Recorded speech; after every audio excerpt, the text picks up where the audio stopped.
Praise the Lord.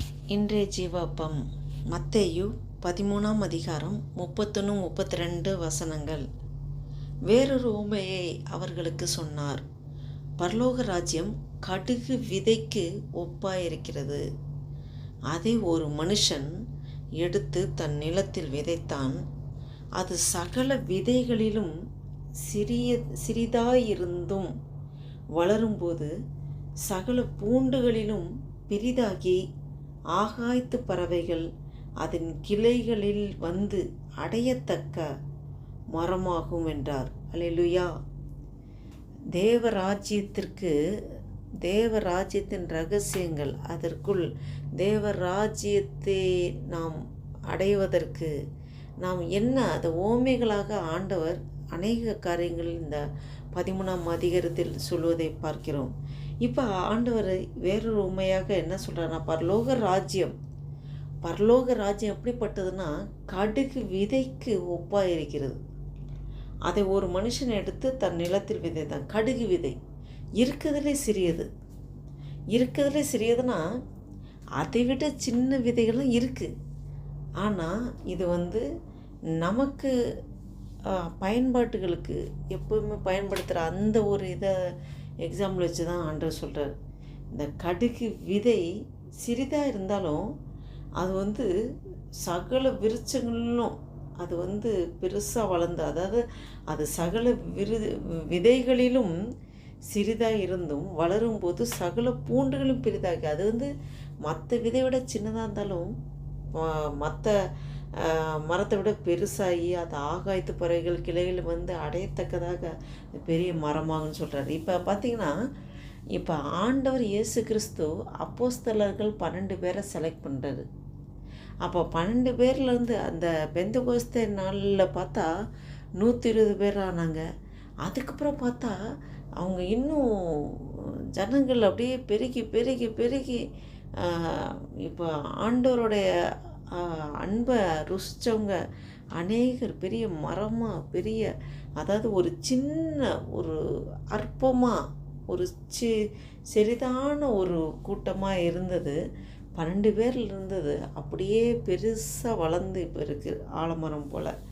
அப்போ அது அநேகருக்கு ஆண்டவர் இயேசு கிறிஸ்துவ அன்பை ருசித்தவங்க நற்கிரியை பண்ணுகிறவர்களாக ஆண்டோட அன்பை அநேகருக்கு எடுத்து சொல்லி ஆண்டோடைய சுபாவத்தை மற்றவர்களுக்கு வெளிப்படுத்த முடியாத அவர்களோடு கிறிஸ்துவை தரித்து கொண்டவர்களிடம் அநேகர் தஞ்சம் போவாங்க, ஹெல்ப்புன்னு கேட்டால் எல்லாம் செய்வாங்க.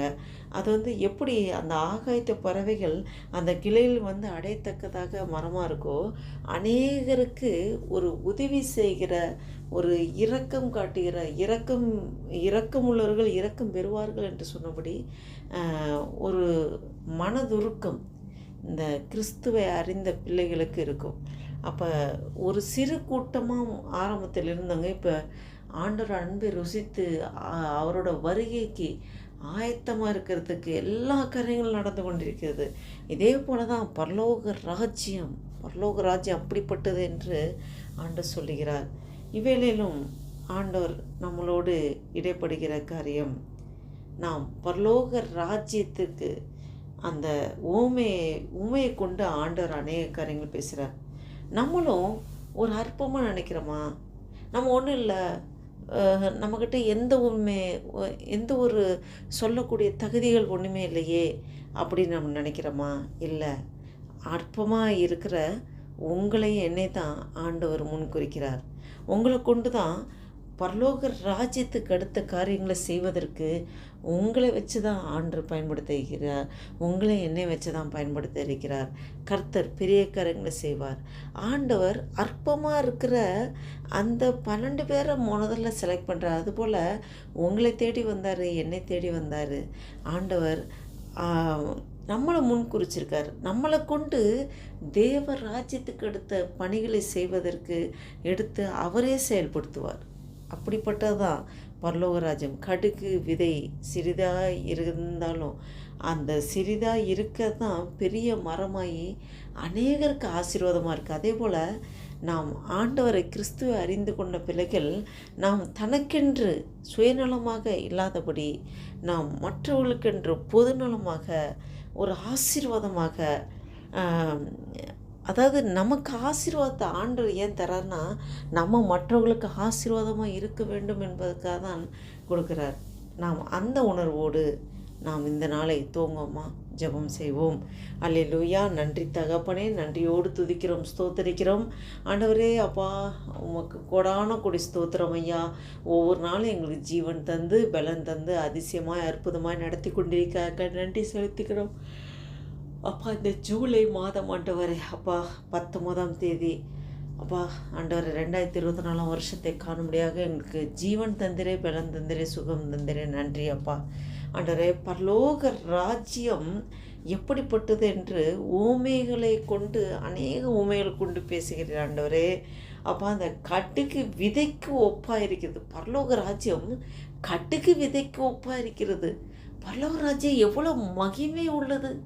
அது ஒரு சிறிய கடுகு விதைக்கு ஒப்பாக காண்பித்து அது எவ்வளோ பெரிய மரமாக, அநேகருக்கு ஆசீர்வாதமாக, பறவைகள் தங்கி கூடு கட்டும்படியாக எப்படி கிருபையாக நீங்கள் நடத்துகிறீங்க ஆண்டவர். அதுபோல் கடுகு விதை போல் ஒரு அற்பமாக இருக்கிற எங்களை கொண்டு ஆண்டவரே பரலோக ராஜ்யம் அப்படிப்பட்டது என்று சொல்ல முடியாத பரலோக ராஜ்யம் உங்களுக்குள் வந்திருக்கிறது என்று சொல்லும்படியாக அப்பா எங்களை அநேகருக்கு ஆசீர்வாதமாக நீர் வைக்க போகிற கிருபைக்காய் ஸ்தோத்திரம் ஆண்டவரே. நன்றி அப்பா. நாங்கள் உண்மை நம்பியிருக்கிற கர்த்தாவே, எங்களுக்குள்ளே இருந்து நீங்களே செயல்படுத்துகிறீங்க ஆண்டவரே.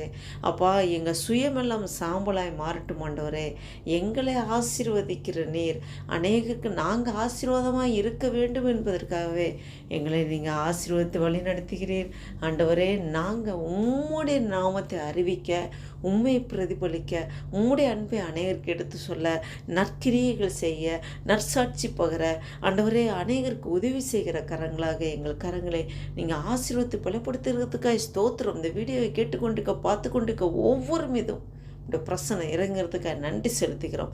உமக்கென்று மாத்திரம் சாட்சியாக ஜீவிக்க எங்களை எடுத்து நீங்கள் பயன்படுத்துறதுக்காக நன்றி செலுத்துகிறோம். ஆசீர்வதிங்க, பலப்படுத்துங்க. இயேசு கிறிஸ்து நாமத்தினால் ஜெபிக்கிறோம் ஜீவன் நல்ல பிதாவே. ஆமேன், ஆமேன்.